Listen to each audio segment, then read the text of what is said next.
Hello, magandang hapon. Alas 3 na to ng hapon. Continuous to doon sa isa kong video. Doon sa last video ko. Nabanggit ko nga doon na kako maghuhugas ako ng plato kapag tapos na lahat. Ang kaso, inuna ko kasi munang asikasuhin yung mga bata. Pinakain ko muna sila. Nag-almusal naman sila ng kanin na may itlog. Ngayon, pinakain ko sila kanina ng Shanghai, lumpiang Shanghai. Tapos yun, pagkatapos na lang kumain, pinaliguan ko muna. Tapos, as usual, yung ate nagtimpla ng gatas nila sa dede.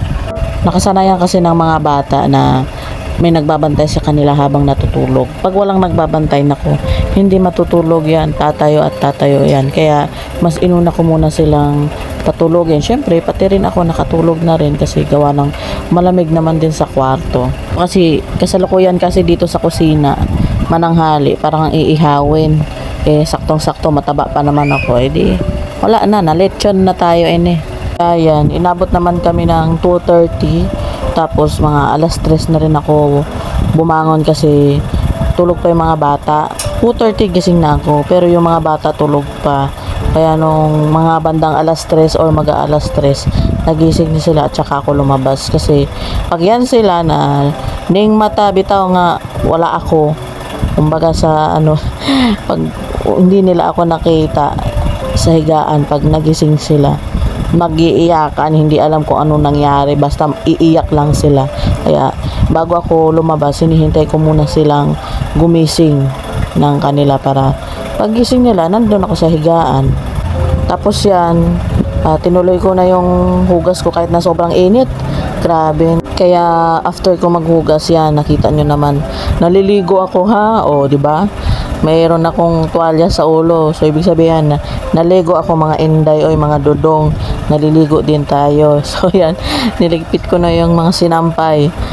So sa inyo, ako, sa totoo lang, hindi ko alam kung kailan matatapos tong tupiin na to kasi puro maliliit. Pero siguro sa lilipas na araw, matatapos din to. Char, mamaya tutupiin ko din to. Kinabahan sila Yan, kinuha ko na lahat ng sampayin, hindi lang yung nasa labas kasi pagka hindi ko pa kinuhain nandito sa may bandang bubong, naku, aabutin ng siyam-siyam yan. Kaya habang sinisipag pa yung leeg ko na tumingala-tingala, nilubos-lubos ko nang kunin yung mga nakasampay dito sa may loob. Eto, pinasok ko na yung mga natuyong sinampay na hinaon ko galing doon sa labas. 2 planggana, tapos yung iba na sa sopa. Ito nga pala yung lababo. Pasensya na ako sa mga sampay na basahan ha. Ito yung CR kanina, ipakita ko sa inyo. Hindi na siya masyadong nakukuskusan kasi hindi na matanggal yung mga mancha sa CR kasi matagal na yung tiles, kaya medyo kutim-kutim na yung tiles. Eto, kasalukuyan ako nagtutupi nito dito sa kusina. Kaso para akong tinutusta sa sobrang init. Kaya maya-maya lang tinigil ko din yan. Bukas na siguro to maitutuloy itong tupiin. Nakapagkalahati naman ako ng tupi. Nauna kong tupiin yung sa mga bata. Hindi ko talaga kaya ang init. Yan, tapusin ko lang itong mga nakatanggal sa hanger. Eto, alas 6 na neto. Tinawag ko yung anak ko para magsaing. Kaya naman na niya kasi magsasalin lang siya ng bigas tapos huhugasan. Ako yung magpapantay after niyang hugasan yung bigas. Ito naman bunso ko, nilagay niya yung pinagkainan niya sa lababo. Kumain siya ng kanin na may gatas. Yan. Pasintabi na lang din po sa mga kalat na mahahagip nyo. Kasi kalat po ng mga bata yan. Hindi ko na rin minsan napapansin. Eto, marunong siya magbukas ng kalan pero may bantay. Hindi ako nagpapabukas ng kalan ng walang bantay. Eto, kinabukasan na neto, walang pasok yung panganay ko. Kaya ito, nagbigay na activities yung mga teachers niya. Kaya kasalukuyan kaming nagsasagot, kasalukuyan siyang gumagawa. Eto, tapos na silang kumain ng tanghalian. Napaliguan ko na rin yan sila. Yung higaan nila, araw-araw naman pinapagpag yan kahit na sabihin mo palagi siyang nakalatag. At least kahit papano pinapagpag. Magulo nga lang kasi dyan sila naglalaro. Yan, nakatulog na sila. Mabait lang talaga sila pagkatulog. At ito naman, kung napapansin nyo kanina sa mga videos ko, wala yung pangalawa kong anak. Susunduin ko siya ngayon. panghapon siya, kaso nilipat yung oras ng pasok niya ng umaga, kaya yung panganay ko walang pasok. Gawa nga ng sobrang init sa hapon, kaya lahat ng panghapon ginawang pang umaga. At yung mga pang umaga nag-online study lang sila, kaya yung panganay ko kanina may ginagawa siya sa lamesa kanina. Kaya ngayon, halos 4 hours lang sila sa school. Kaya oras na ng uwian, susunduin ko na sila. Makulimlim nga parang uulan na. Pero mainit, walang hangin.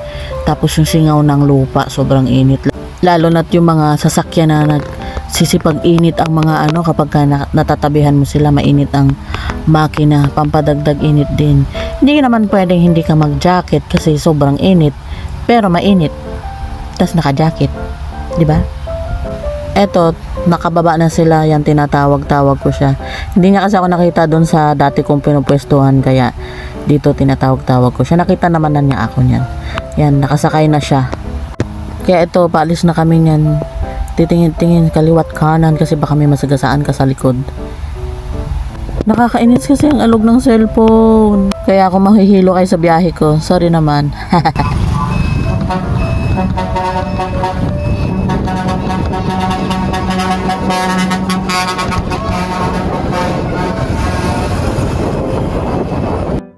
Kaya sa buhay, konting tiis lang. Sa una mahirap, matagal na talagang naghihirap, pero hanggat kakayanin mo naman sa araw-araw. Tapos may mga taong tutulong pa sa'yo, yung naiintindihan ka. Kaya malaki rin ang pasasalamat ko sa mga taong sumusuporta sa akin, lalo na sa ginagawa ko ngayon. Alam ko naiintindihan nila ako, alam ko naman na susuporta sila hanggang sa dulo.